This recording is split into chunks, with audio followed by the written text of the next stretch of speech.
நாங்க எல்லாரும் சேர்ந்து 6 பட ட்ரிப் போய்கிட்டு இருக்கோம். இப்ப முதல்ல திருச்செந்தூர் போக போறோம். இவங்க தொல்லை தாங்க முடியல. காய்ஸ், தப்பா சொல்லிட்டேன். திருச்செந்தூர் இல்ல, ஃபர்ஸ்ட் திருப்பரங்குன்றம். இப்ப அங்கதான் இருக்கோம். சாமி பார்த்துட்டு வந்துட்டோம். உள்ள போகவே முடியல, அவ்வளோ ஜனமா இருக்கு. நெக்ஸ்ட் திருச்செந்தூர் போலாம் வாங்க. காய்ஸ், இப்போ நம்ம திருச்செந்தூர் சாமியும் பார்த்துட்டு வந்துட்டோம். நீங்க சாப்பாடு எங்க போடுவாங்கன்னு தெரியல. காய்ஸ், அங்க சோறு கேலின்னு சொல்லிட்டாங்க. அதனால நாங்க பழனியில சாப்பிட்டுட்டு இருக்கோம்.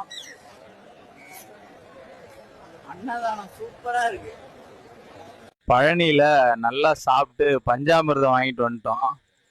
அதுக்குள்ள இருட்டுச்சு, எங்கேயாவது போய் தூங்க வேண்டியதுதான். சந்தியா ஒரு கவிதை சொல்றேன் கேளு. கிளைமேட் சேஞ்ச் ஆனா வரும் ரெயின், நீதான் எப்போதும் என்னோட குயின்.